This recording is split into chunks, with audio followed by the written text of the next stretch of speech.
Hey Songbirds, it's Jackie. Welcome back to my channel, or welcome if you are new. If you're looking for hope, health, and help, then look no further. You've come to the right place.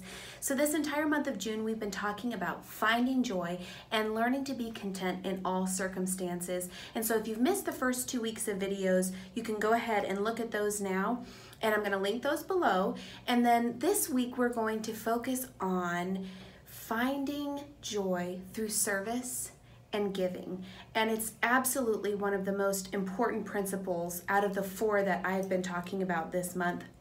And one of the ones that I've really been focusing on, now being in my 30s, it's become much more important to me. And I don't know if it's possibly because of the passing of my grandmother and her legacy, but I do think it has a large part to do with that. So if this is something that interests you, stay tuned. I think you're gonna really love the content. Be sure you watch those first 2 videos. They're wonderful, and I'll link them again below. And then also, don't forget to consider subscribing, because you don't wanna miss an episode. There's some great stuff coming up your way. I can't wait to share it with you. But I want to share a story with you that I think will really resonate with a lot of people. So, as I mentioned before, my grandmother passed last year, and as the matriarch of the family, it was very hard on all of us for her passing.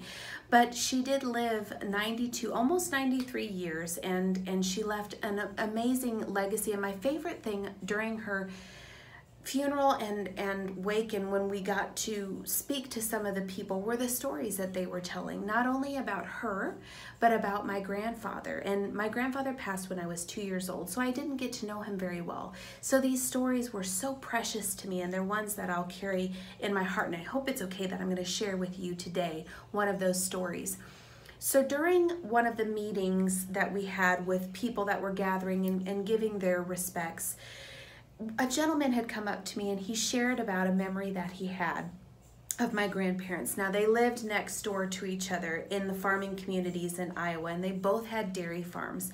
And so his parents were friends with my grandparents, and they grew up with the kids all having known each other, and both being dairy farmers, they had a lot in common. And if you know anything about farming, you know how important it is to get chores done, and they absolutely have to be done morning, noon, and night, and it just never ceases, and you have to be extremely self-disciplined. Otherwise, everything can go to chaos, even if one particular part of the day gets missed. And if you're a mama that's ever nursed, you understand how important it is not to miss anything, because you can end up with something like mastitis. And for mamas, that's terrible, especially mama cows. So it was a very dark night. The boy told me that he was driving home after a long day of work, and it was during the wintry months where it was freezing cold and the banks were very high with snow, and it was another blizzard, and it was icy cold. He'd already had a long day, but he knew that those chores needed to be done. Nobody else could do those chores. His father was busy that night, so he had the responsibility to finish out the chores and milk the cows. And he dreaded it the whole way home, and the ice was terrible. His hands, he said he remembers, were almost frozen to the steering wheel, and he dreaded, and he was trying to work up all the strength that he could to go home to milk those cows. And when he finally pulled up after going only about 10 miles an hour in that horrible blizzard, he noticed that the barn light was on inside. And he thought that was a little curious, and so he cautiously got out of his car, and he wanted to make sure everything was okay. And when he opened the door to the barn, he found my grandfather standing on his hands and knees, finishing up the milking of the cows. And he told me that he remembered in that moment that my grandfather could have been at home eating his warm dinner that my grandmother had just cooked, cozy with his family, with the food on the table, and the 4 young children that he had at the time, listening to their laughter and enjoying the coziness of their home after having already done his chores. But instead, he found somebody in need and knelt to be a servant. And I thought that was so humbling and such a beautiful picture of sacrifice and love, not because he was looking for anything in return, but because he wanted to seek to be of service. And if you know anything about Simon Sinek, I think is his name, or Sinek, I'll have to double check, forgive me if I'm incorrect.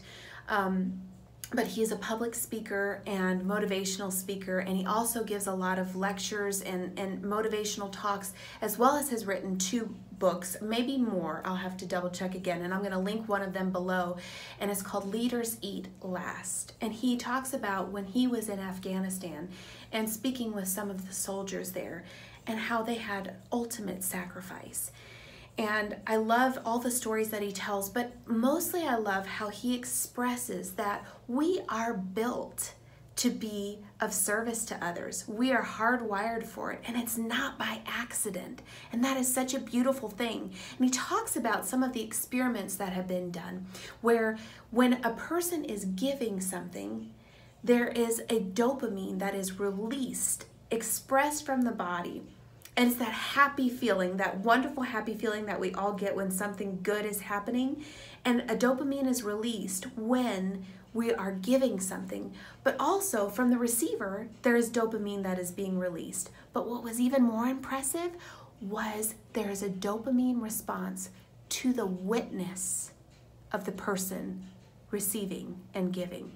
And that, to me, lets me know 100% without a doubt that we are wired for that, and we are designed for it, and it's not a mistake.